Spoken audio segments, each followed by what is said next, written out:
welcome everyone. Thanks for joining us on this Saturday afternoon, at least for Melbourne.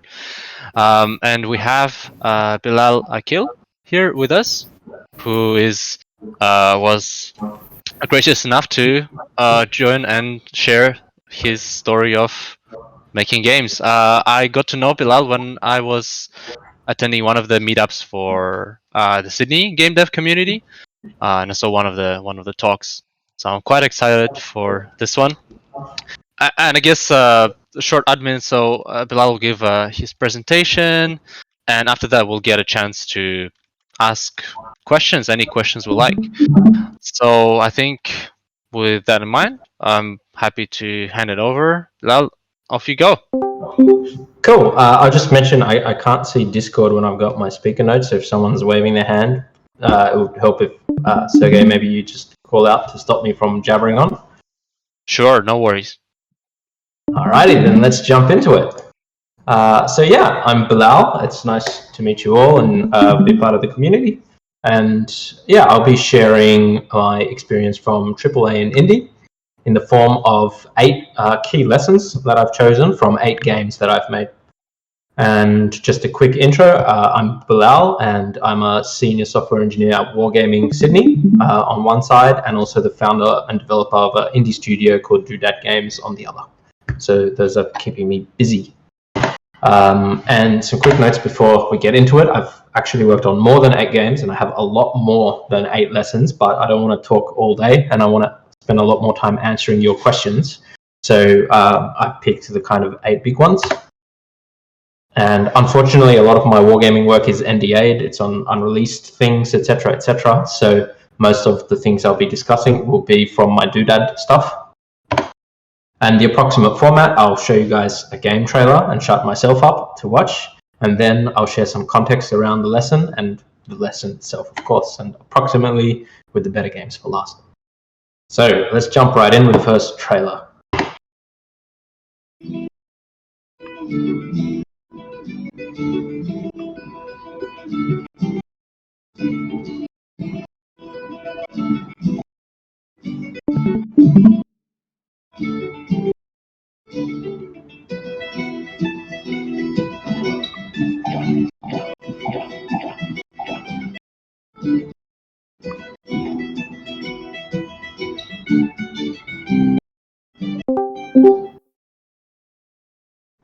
Cool. So that was a tower defense I made called Villager. It was the first game I'd ever worked on when I tried going indie, which should be a hint that there's going to be a lot of problems coming up. And when we started it, we had all these huge ideas of what the game would be, what makes the game special, how we'd market it, how we'd release it, etc. And we put a lot of time into it. At the time I finished uni, I quit my job, and I was working about 9 months full-time on this with a friend. So pretty big investment. But the big problem I found, I guess, after the 9 months is I kind of tunnel visioned just on focusing on gameplay, making it as fun as we can, making sure the balance was there and things, but didn't consider a lot of the other priorities that come when you're trying to make a serious game. So that's where the lesson comes in. It doesn't really matter how good your game is. Like, I loved this game. I found it a lot of fun, but for anyone else, the game was unplayable, so they couldn't experience those good parts of the game.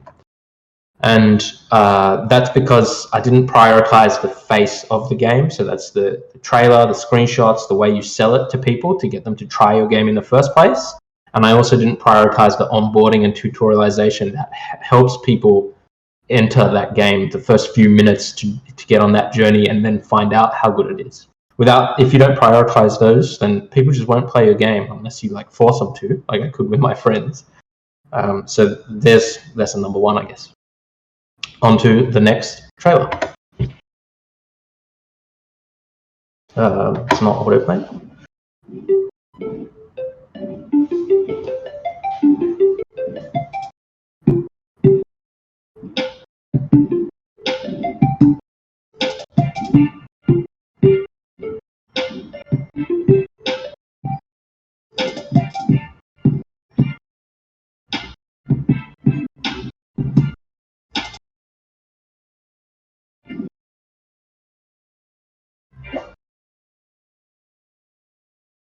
Cool. So you can probably tell this one's a lot smaller in scope. It's a little arcade game I made called Bombardier.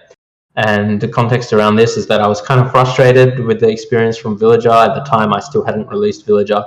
And I just wanted to kind of rip off the Band-Aid, like finish something from beginning to end and just release it. And so the story of Bombardier, essentially it was concepted and even scoped like the gameplay, exactly what the player will do, how the game ends, all during a single train ride with a friend. And then it was developed and released on mobile just 2 weeks. So it was a really quick one. And sure, the game isn't amazing, and I couldn't quit my job because of it. But even just that, the lesson I guess I want to share is that ripping off the Band-Aid and releasing something, I think is really good for you. Even though, again, it didn't change my life, like financially or anything, but there were lots of benefits to doing that. Obviously, you learn heaps when you actually do the full release process. It doesn't matter how simple the game is. When you just go through all those steps, there's so much you'll learn. It's so exciting to reach that finish line and smash the ship it buttons on the different platforms. And it's really motivating to see the actual completed product reaching your friends' hands, and just even a couple of people playing it and leaving some words. It got me feeling so eager to start the next game and keep rolling with that. So I definitely recommend, especially if you feel like you've been tired on a long project, just do something quick and little and just get that full end-to-end experience with it. On to the next trailer.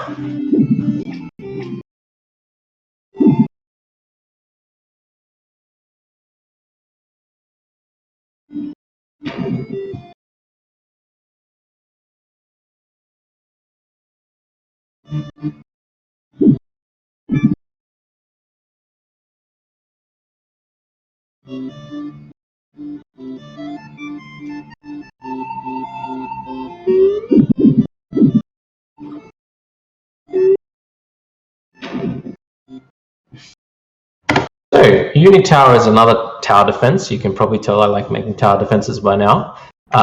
This was a game jam game, so I made it in a 48-hour period for a game jam and just polished and released it. So another really quick release. You can see following that momentum from Bombardier. It's really nice taste once you've got that. You just want to keep doing it again and again. And this was released on a few platforms: mobile, Steam, and Congregate. RIP Congregate. It was nice while it lasted. And the lesson I want to share from my experience on this cross-platform release is that the mobile platform, I think, is a lot more hostile to indies than, say, Steam or Congregate was. Now, what do I mean by that? The platform gives you very little support in your release. I don't mean like phone support, more like traffic or putting you in, say, a coming soon section where people can actually discover your game. Mobile didn't really do anything in that regard, whereas Steam and Congregate, they did a lot of that. So I just got a lot more organic players on the other two than mobile.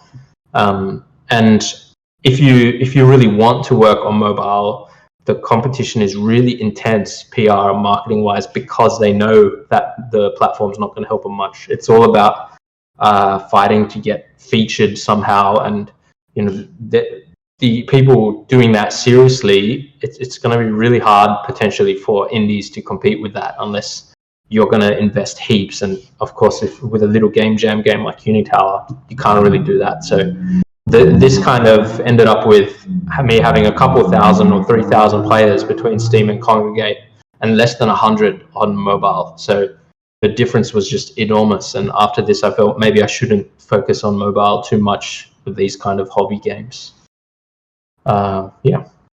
Next trailer.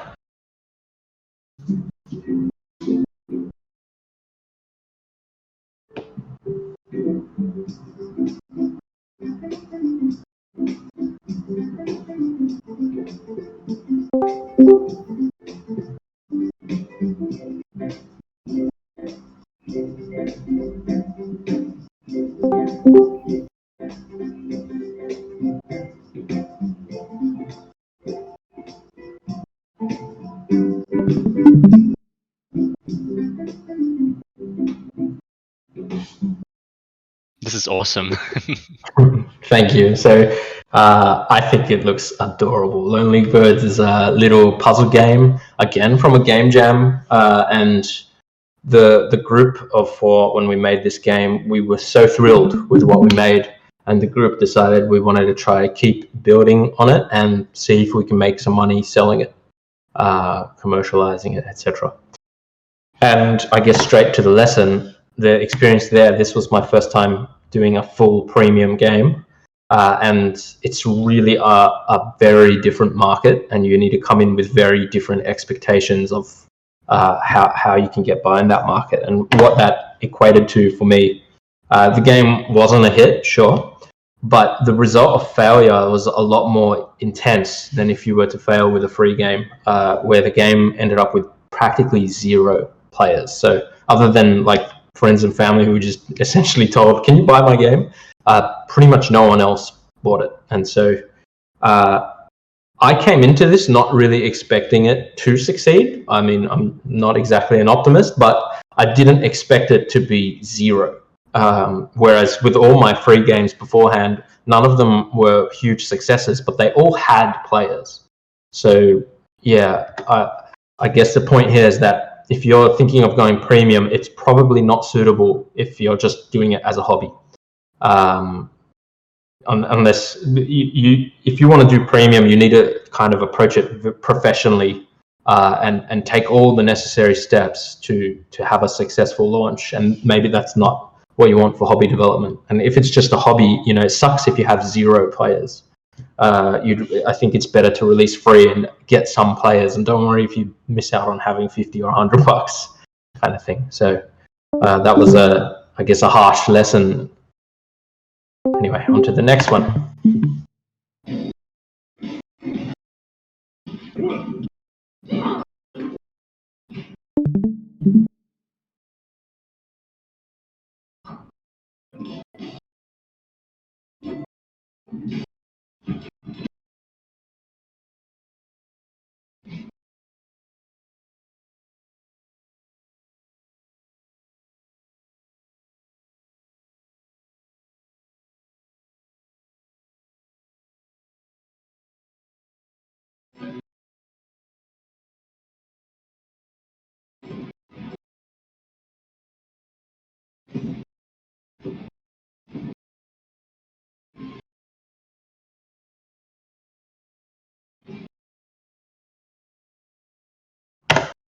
So I love watching that trailer every time. Viking Trickshot is a little physics tricky game that we made based on the sport of cube. I'm not sure if anyone's familiar, but yeah, this was a game that we initially made pretty quickly. We made it in like 3 weeks and did an early access release on Steam. Not really expecting much. I forgot to update the text, but we got like a really surprising amount of players. We got like 6,000 players or something. We're like, what the hell? Maybe it doesn't sound like much to you, but for us, it was like, what? How the hell we get 6,000 players? We were really excited. But as the text suggests, the metrics were poor. When we looked at the analytics, it showed that average playtime was like 3 minutes. So this game was attracting people to try it, but then the people just fell off straight away. And it kind of made sense. We only made the game in 3 weeks. It wasn't very well rounded in that regard. So the full release happened more than 2 years later, and we obviously spent a lot of time trying to improve, especially the onboarding experience, to try to solve that problem and have people sticking around to play the game for obviously more than 3 minutes. And we put so much time trying to improve onboarding. We did multiple rounds of playtesting, trying different tutorialization things. And despite all that, we found we just couldn't meet players' expectations for casual games. It's like, as slick as we got that intro, we found people were still getting frustrated. At the time, the game was marketed as a casual game. It's really easy to learn and it's hard to master kind of thing. And we greased the wheel to the point that we found people getting it within like 15 seconds. They would understand and be competent, I guess, at playing the game. And despite it only being 15 seconds, we found people still feeling frustrated. It's like they just, when they thought casual game, it's like it should just work the way I want immediately. Just there's no, and we just couldn't find a way to get it any better without just changing the game. So what we decided instead was to change the way we branded the game. Instead of calling it a casual game, we called it a tricky game. We actually changed the title of the game. It didn't used to be Viking Trick Shot. It is now. And so we rebranded the game, and we found that helped a lot with aligning people's expectations. That they didn't get so frustrated when they found their first tap didn't work the way they wanted, because it's a tricky game. They don't blame themselves. Like, oh yeah, of course, I need more time because it's a tricky game. Whereas with a casual game, it's like, why didn't it work? What's wrong with this game? It's just a different mentality, even though the actual thing is the same. So I guess the lesson I'm trying to share here is that your game's branding, just the words you choose almost, sets up your players' expectations. And if you get it wrong, then you could lead those players to feel frustrated or upset. So we got it wrong, and we were able to change, it was good that we found that. So I don't know if that's something you want to look out for in your own playtests. Cool, on to the next one.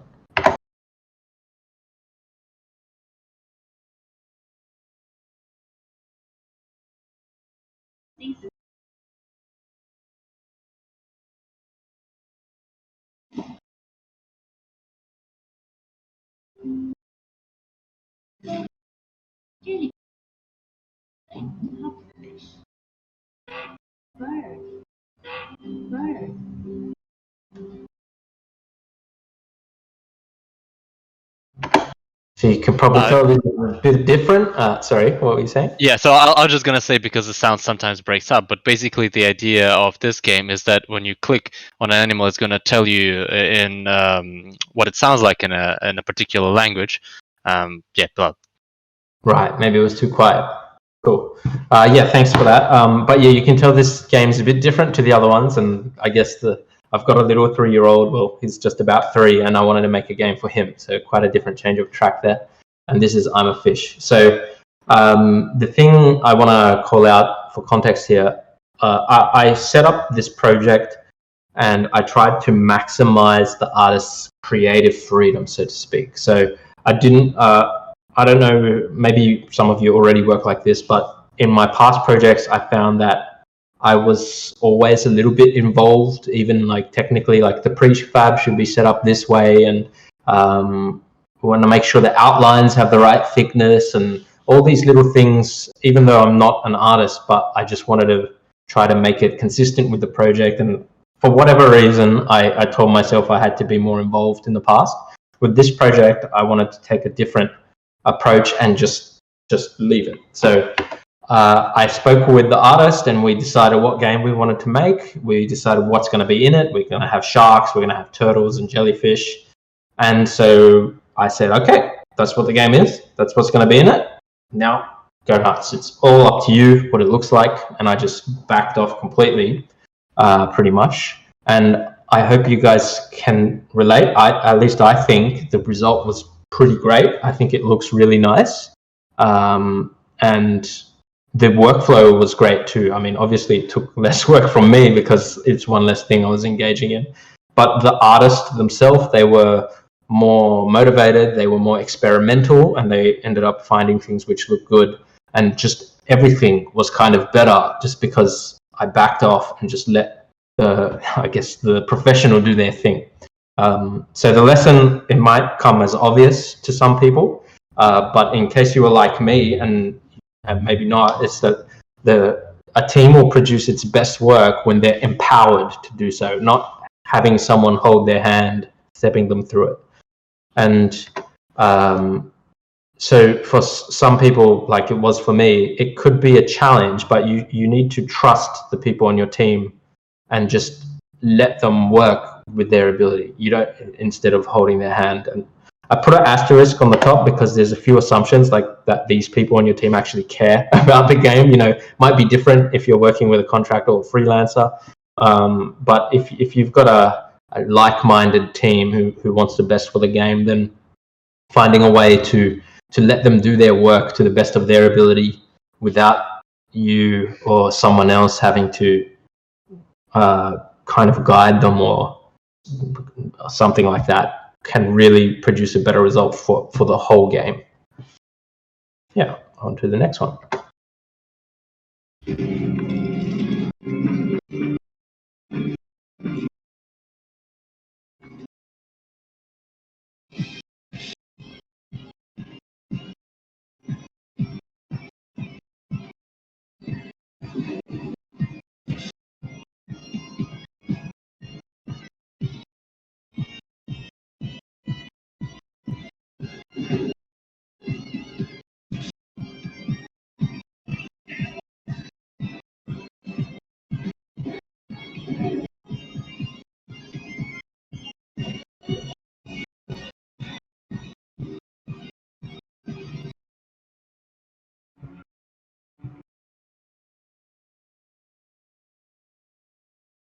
Back to the tower defenses. So Frankenstorm is one of my more recent releases, and this was yet another Game Jam game. If you don't see, there's like a sub lesson here. Game Jams are awesome. So I'm sure Sergey has probably been talking about Game Jams, but yeah, those are great.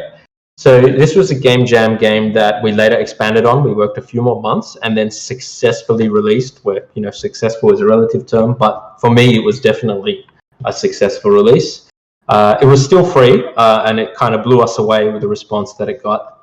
And so after that, we were working on a really big update a couple months later. It was like season 2 of the game, refreshed the leaderboards, rebalance new content. It was one of those big ones. And what I ended up feeling for the first time in that context was I felt really kind of stressed. Stressed that when I released the game, there are people waiting for it. What if there are bugs? What if I break people's save files? What if it starts crashing?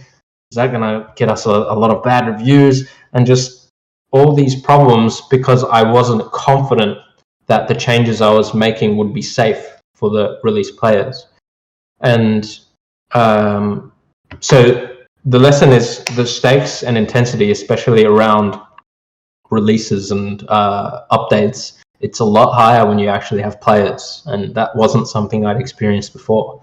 And I guess the source of this stress was this started as a Game Jam project, and the architecture, the technical foundation of the game, because it was made so quickly before, it wasn't really stable or robust enough to give me confidence when I was doing these bigger updates to an actual audience.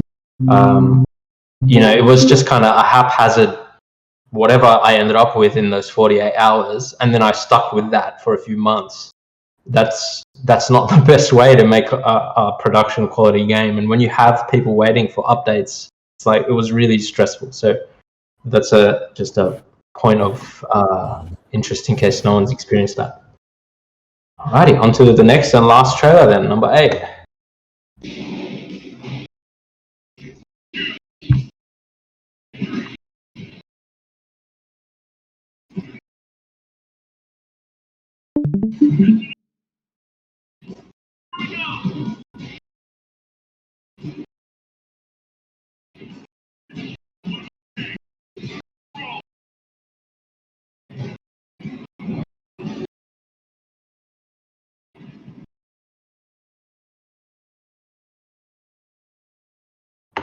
So you could probably tell that's not a Doodad Games one.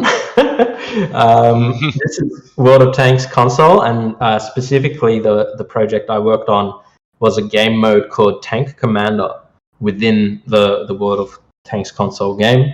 And this was a collaboration between Wargaming Sydney, where I work, a team there, with Wargaming Chicago Baltimore, a studio in the States. Chicago Baltimore, they're in charge of the console game itself, and then Sydney worked on this custom RTS style game mode. We did a pretty heavy contribution specifically to that game mode, which was really exciting. World of Tanks was a game that was already released. It already had millions of players.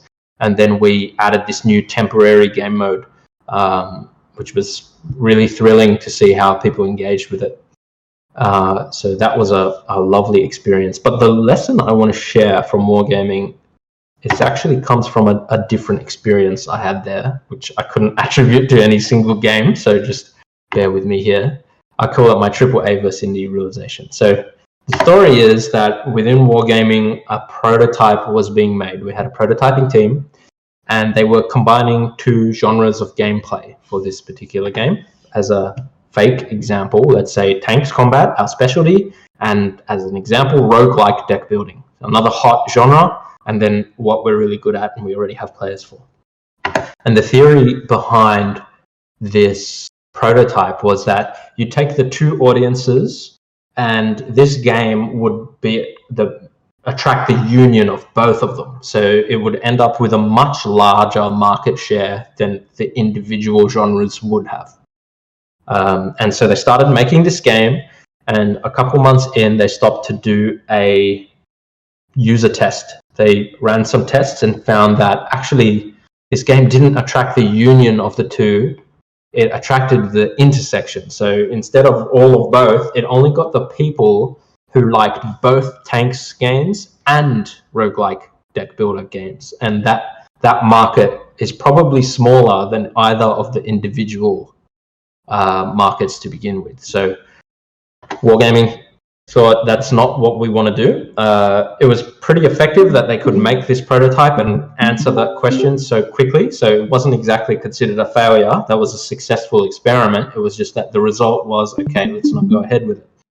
And for me, it was an interesting reflection point to see how different the opportunities are when you're working at different scales. Now, at Wargaming, the prototype was dropped because it targeted a market that they considered too niche. Maybe they wanted a market of 500 million potential players, but when they found it was the intersection, it was only 20 million or something. Whereas as an indie, that's not a bad thing for me. I don't need a market of 500 million. If I can make a game, especially for a niche market, that's actually a really good thing, because people who like both of them will feel like, oh my gosh, this is my game. This is exactly what I love, both tanks and roguelike. So I could be like putting a pin on the head and getting a good share of a smaller market, which is enough for me. I don't need hundreds of millions of players like an enormous studio does. So it's good to consider, what scale are you at? What does success mean to you? And what are the opportunities that are available there? Yeah, that's it. That's the 8 lessons from 8 games. I'm not going to read over all of them. This is just the summary page. And again, I'm Bilal. Thanks for listening. And I don't know if I'm just going to leave this up and start taking questions, but there's contacts and whatnot. Yeah. Well, thank you so much, Bilal, for sharing all the games. I found it fascinating how every single one pretty much shows a very different experience and quite a different lesson. And I could relate to that a tiny bit through the game jams that we do here. How every new one also shows something different. But seeing these games being released and played on a more wide basis, there's definitely a lot to learn here. And to have a couple of questions, probably gonna jump around a couple of games. But some of the ones that I personally am curious about the most. So one of them was we're also trying to make a small indie game at the moment. And I was looking at the Lonely Birds one, and I was just curious how you mentioned that when you start making a game a premium version of it compared to just the free one, it's a much tougher job. But is there something particular? Is there a reason then in your case why people maybe don't buy it as much? Like, what is the stark difference here? Well, we weren't taking it like very professionally seriously. I mean, we were trying to make a good game, but we didn't think about all the other things that need to be thought about if you're doing a professional release, like how are we going to get streamers at the launch? Are we going to get XYZ ABC to really boost that initial launch traffic? We were just kind of still taking it more casually, and we had a kind of mindset that this is a good game. I think it might be able to make some money, but if it doesn't, that's fine. Let's just put a price tag and see what happens. But I guess the thing that happens if you don't take it very seriously is that you'll get nothing, which is where the difference to free games come in. In free games, you cannot take it seriously, and you'll still have some people play it. But with premium games, if you don't take it seriously, it's like zero. It's just that's what I mean. I guess I mean the difference between the two markets are. Right, and I agree how there's a way more effort involved whenever it comes to selling a premium game. A lot of the marketing that maybe you can get away with the word of mouth for a free game, or you don't even care that much. But a premium game requires a lot of investment. Actually, this is a question Vin asked. What was the price point of Lonely Birds? Did it actually have any? I think what the group looked at was that it should be around 15 US, and that mapped to like 21 Australian. That was when they compared like to other Steam games of similar genre that was selling. So I think it was like 21.50 Australian. We launched with a 40% discount, and the idea was that as the big Steam sales would happen, we'd do kind of deep discounts. So yeah, but the 40% discount at the launch wasn't. I mean, it was still like almost zero at launch, and launch is when you get the most traffic. So it was a really bad sign, I suppose. That's right. And another one that I was curious about, you mentioned how, especially for Frankenstorm, how you're afraid to release a game that could crash, that there could be bugs. How do you actually deal with it? What is the approach that you take? Because you still have to make progress, you have to be meeting the deadlines, but you still have to release a game that doesn't crash that much. How did you tackle that? Well, with the prologue, I didn't really have much choice. I didn't have time to rebuild the foundation of the game. So I guess I kind of overworked myself a little bit and did as much testing as I could. And I was like, okay, time's up, release it and hope for the best. And, there were some problems and I would fix them. So it wasn't flawless. But now, after the reason it's called the prologue now is because we're working on the full game after. So that's where I knew from the get-go I need to make something more stable. And so, for example, in the new project, I've got unit tests from the beginning. And even still in development, those give me so much more confidence that I made a change and at least the tests are passing. Like, I clearly didn't break at least those things. And compared to having absolutely nothing, just having a little bit of test is good. And obviously having a well thought out architecture versus whatever you slapped up in a game jam is good. So it's going to be rough if you've just made a game jam game and it happened. Oh, my face is not showing. And it happened to go successful, which is what happened with the prologue. You've either got to remake it or just deal with the flake, one or the other. Right. But if you've got the opportunity to start again, then there's, I guess, technically lots of things you can do to try to increase confidence. Right.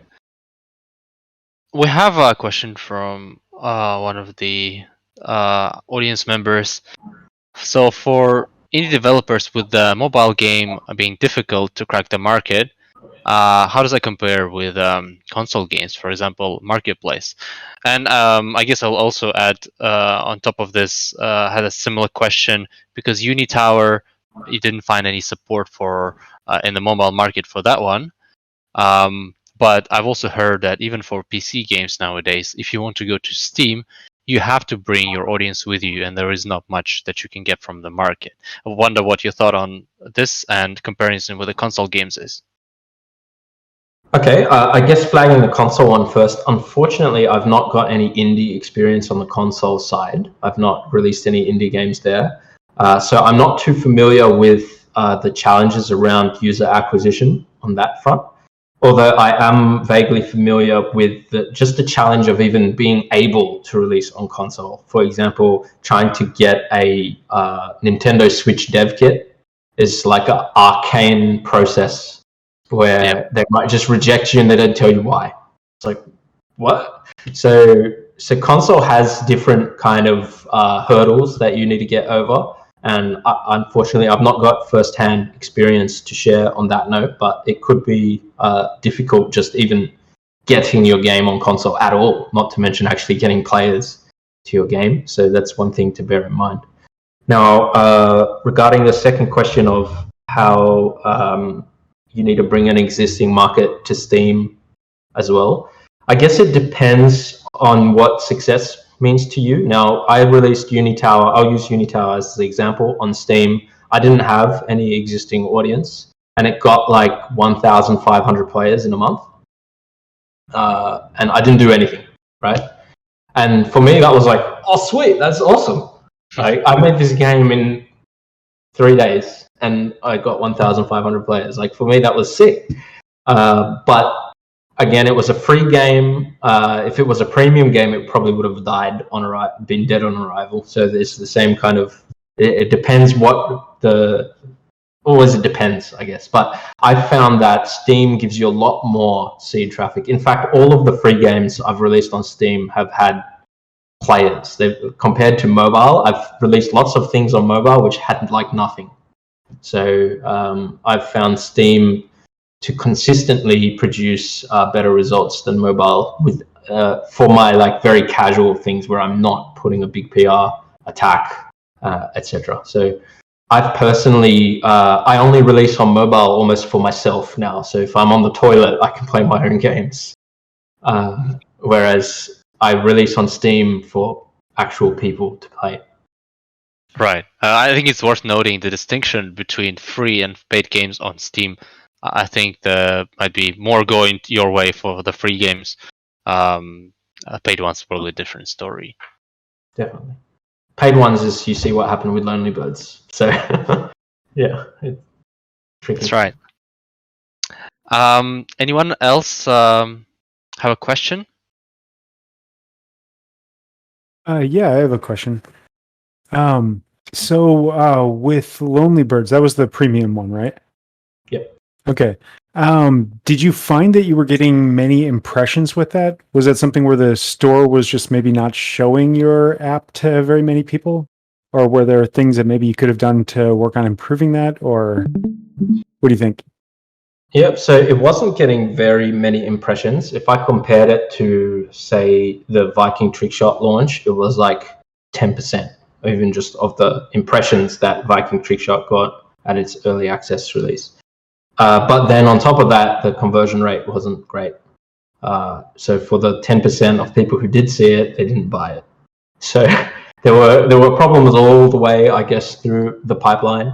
And that kind of goes to show if you're casual and you're not thinking about every step of that user journey and you're not trying to address all those points, that's where your game will just be sucked into the void and disappear, so to speak. So if you're up for doing all that, then sure. If you should maybe consider premium. If just thinking of those things is like, oh man, I don't really want to do that. I just want to make a game. Then maybe premium is not the right thing to consider at that stage. Yeah. I got a question. It's Scott here. I got a question regarding your experience in the Wargaming with the AAA, and you were talking about the testing within a niche market. And you were mentioning that for indie games, that's a good thing. For AAA, it's not necessarily a good thing. Would you say for indie games, it would be good sort of trying to find those niche markets, or maybe just making things also that are non-niche as well? Yeah. So for indie games, I'm finding a common trend in indie games where they're just doing genre mashups, so to speak. I think that's kind of what you got with the recent Vampire Survivors Brotato craze, where they're like, let's take kind of a hack and slash plus idle plus roguelike. They just mix a few things together. And if you like those things, I love Diablo. I love strategizing with roguelikes, and I love just chilling, one-hand gaming. I loved Brotato. It just happened to be the game for me. So that's the kind of niche target. And I find a lot of indie things are just mixing things up like that.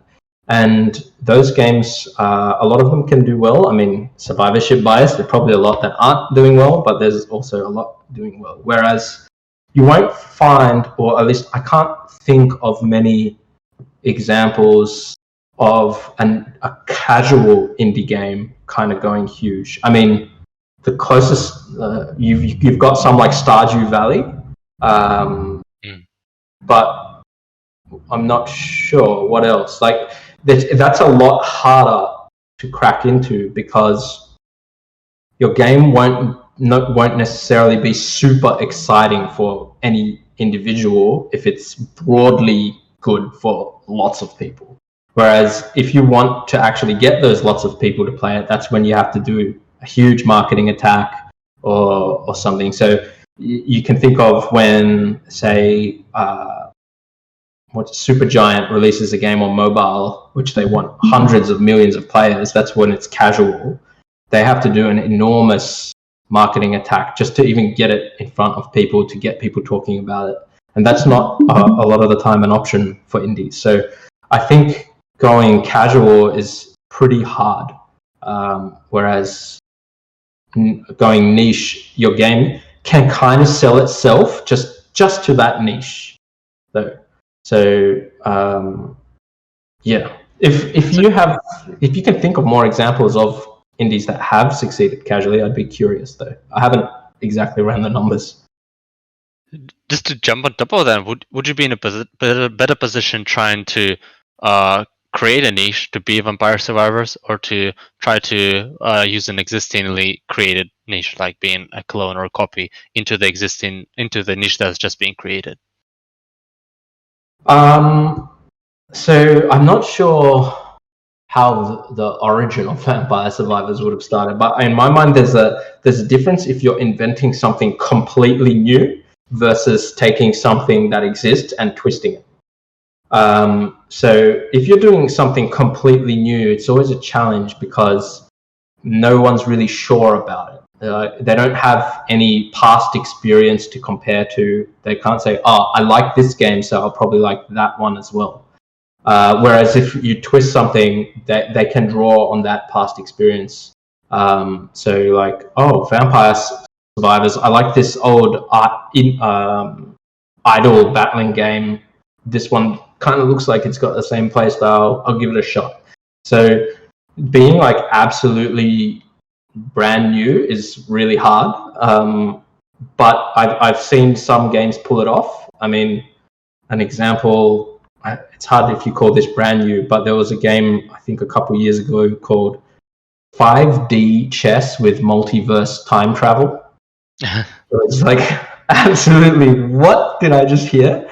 And that's a game which you can't really relate it to anything, I guess, except chess. But it had such an innate attractiveness, just like, what the hell did I just hear?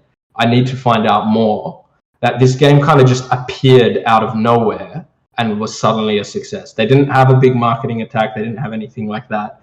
But the game had that innate attractiveness that could let it be successful. So it's really hard to know if you've got that with your game, if your game will be able to just be so interesting that it almost can't fail.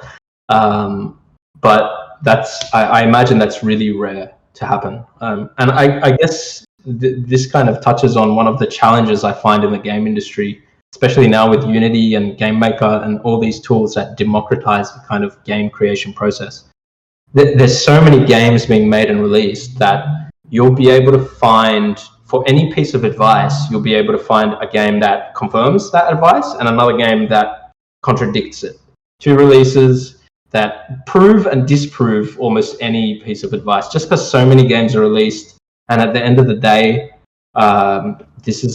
we've got human emotions coming into play here. Whether a person just clicks to play a game or not is a very personal human thing. It's different to say business to business, where maybe I want to sell you Jira, and I can show you that it'll increase productivity 25%. That's a much more straightforward business decision to make than should I play this game or not. So it's fuzzy, and it's kind of a roll of the dice, and that's why almost any advice you get, it's like, yeah, I hear you, that kind of makes sense, but at the same time, that's not the only way, and you'll always be able to find a different game like that 5D chess. I don't think that followed any of the textbook approaches. They didn't have a PR thing. They opened their Twitter like when it launched, and it went from 0 followers to like 70K in a day, just because people were like, what the hell's going on with this game? So it's like, you'll find things that just don't make sense and they still do well. Yeah. Right. We've got a couple more questions from the chat. And I guess I'll go in this order, since maybe already on this sort of topic. But within us, if there's any game design lessons that you can take from AAA industry and apply them to indie. Yeah, for sure. So the thing I thought was really cool at AAA is the way that they try to prove things before they invest in them. So in AAA, everything's a lot more expensive, right? If you want to make a new map, the level of detail is so high in the map that you have so many artists working on the rocks and the grass and the water and all these things. Pretty much any decision, once executed, has a huge cost. So it's really important that you don't pay that cost until you're as sure as you can be that it will be a good decision. So what I've found happen a lot at AAA is that they get as close as they can, or as quickly as they can, to a point that they can test something. And then they'll test it and use that data before they invest more into it. So they'll gray box. They'll just have a tank. Wargaming, it's always tanks. They'll have a tank which is literally just a cube, and then they'll do a bit of mechanics, and then they'll test it. Did people like this thing? Did they understand the kind of balance, how it's meant to be played? No. Okay, let's maybe if we change the tank to something else. So they're trying to answer all the risky questions before they've put work in to the best of their ability. And then only when they're sure, people like this tank, people understood this map, people got this story, then they'll throw in the huge budget to fleshing that out and making it beautiful. So I had an experience in my indie where I didn't follow this approach. It was with Viking Trickshot. So part of the 2 years after we launched Viking Trickshot, we're like, we got 6,000 players. We need to make this game as good as we can. At the time, it was only a 2-player game. You play it on your phone and pass it to each other. It was not online multiplayer. And we were like, you know what? Let's add a 1-player mode where it's kind of like Angry Birds, and you got bronze, silver, gold. And we spent so much time and effort making this 1-player mode, and we were really proud of it. And then when we went out and got the game in people's hands, playtesting and such, we found that people played 1-player mode and got the tutorial and then went to 2-player. And people really enjoyed the 2-player, and the 2-player just really shone for this game. And I'm like, wait a sec, why did we spend half a year on 1-player if people don't really care about it? And we could have spent that time making 2-player better. So that's an example where we invested the time before we actually did the testing, and we could have made the game better if we did it the other way around. I guess that's the biggest thing I could take from AAA to indie, at least in my experience. Very good point. And I think even though indie games might not afford quickly whipping up a big prototype, but there's still a varying degree of iteration they can do to help test out their game with the player and see what to focus on before committing to the half a year project without showing it to the players. Yeah, our time is so precious as indies, and it kind of burns to feel like, I didn't use it right. Like 6 months, I could have made a couple of game jam games in that time. But I spent it on a one-player mode that not many people really like. So it's a bit ouch. Couple more questions we got regarding free games. Can you make money from free games, or do you just use them to maybe attract their attention to your premium games? Do you have any thought about that? Yep. So I think there's a lot of benefits to making free games. People are a lot more willing to try them, and people have lower standards, which can help. I mean, we're indies after all. We're not AAA, so we're not making games to the highest possible standard. And when people play free games, they get pleasantly surprised for whatever reason. They just think it's free. I'm not expecting anything. And it's like, oh wow, this was a great experience. I'm surprised this is free. This is the kind of comments we got when we released Frankenstein. It's like, oh, thank you. That's so nice. So that's one of the benefits, is that your game doesn't need to have all of the little bits of polish and that to get by. Whereas if it's premium, they'll pick on smaller things, like how could a $10 game not have achievements or something? They'll just find lots of things which it's actually part of the standards, but in free games it's easier. Now, there's a few ways you can use free games, I guess, to help build your indie journey along. You could drag them to a Discord, so start building a following, and that means the next time you release a game, whether it's free or not, you'll have a kind of seed audience, hopefully, that is interested in the release, which helps. It's kind of like it's already done some marketing for you. If your game goes really well, you could try to monetize that game that did well. You could add microtransactions, you can add expansions, and so that's always an option. And yeah, I feel like it's only a challenge if you're really trying to pin your livelihood on this, right? If you want to go indie full time and this is your only sources of income, then doing a free game is maybe going to be difficult. But other than that, if you're working a job and making games part time, I feel like there's so many benefits to making a free game, getting more players, happier players, and growing a following, and having the opportunity later to monetize. Kind of in retrospect, there's no point spending time on monetization if the game ends up failing. With a free game, you can release the game, see if it succeeds or not, and then monetize it after. So it's an interesting kind of difference between the two. It depends. Like if you're really just trying to survive on indie, then it's a different story, and you need to take things a lot more professionally, I guess. Right. And I think we have time only for one final question, and this one pretty interesting. So when you make an indie game, how do you determine if the game is ready to launch? Like, how do you come up with these decisions, with these standards? Right. It's a skill you need to learn. As you probably saw from Villager, the first one, I didn't have it when I started. Villager, I just kind of said, no, I'm stopping. This game's not going in the right direction. We planned too much. We did too little. And so I'm like, I'm just going to put the brakes on Villager. I later released it. I just kind of gift wrapped it and sent it out. I didn't actually finish the scope. I just said, I just want to release it. But after that, the thing I found was just coming up with a small scope of a game and just doing exactly that. If you're making if you're doing 2-3 week projects, or if you're doing game jams, you don't need to worry about doing user testing and potentially pivoting, because it's only 2-3 weeks. The user testing can be when you release the game, and then you can pivot on a new game. That can work for small games.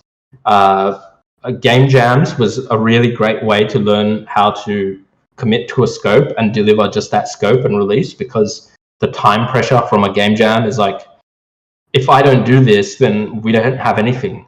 Like the game jam will end and we won't have a game. So it really gives you pressure to deliver just on a very specific scope, which was, I learned a lot about managing scope through game jams. So that's a good experience.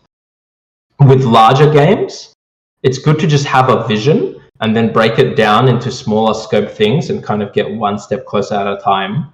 And I guess that's where it kind of becomes tricky to decide when is it releasable. So Viking Trickshot was an example. We released the early access very quickly, but then it was like more than 2 years until we released the full version. And that's where we kept adding scope on. It's a bit tricky with harder games. I don't know of it. Not harder games, bigger games. I don't know any like rule of thumb just to say it's ready at this time. So that's kind of more just what's the vision you have for the game, and try not to work on things which don't contribute to that vision. You can kind of keep getting lost in, it would be nice if my game had that, it would be nice if it had that, but think, does it contribute to the vision? Is my game missing out by not having this? If it's not, then just leave it, focus on the vision, and when the vision is realized, when you feel like this game does achieve the vision, it is what I imagined, it does sell that story or whatever it is, I guess that, to the best of the abilities, releasable. Yeah, I would add, I think there's a trend where people get too obsessed with getting those extra things and extra features. I think I would encourage to get your game out sooner, get it to the players. You can always have it in the demo or in the early release. Even if it's fully released, you can then apply patches, etc. But I think there's more a problem with people waiting for too long, and it never gets launched in some cases at all. Sure. Well, thank you, Bilal, so much for finding the time and sharing all these insights. And thanks everyone for coming and asking the questions as well. I'll post these lessons as well in the chat, and please do go to visit the Doodad Games website. Check out the Frankenstorm. And if you have any more questions, you can either post them in Discord or maybe Bilal, maybe you're open for some questions on your Twitter and such. Yep, for sure. Yeah, so I think that is it for today. We'll let you go and enjoy the rest of your Saturday. And once again, thanks everyone. And hopefully we'll see you on another panel in a couple of months' time or so. Awesome. Have a good weekend, everyone.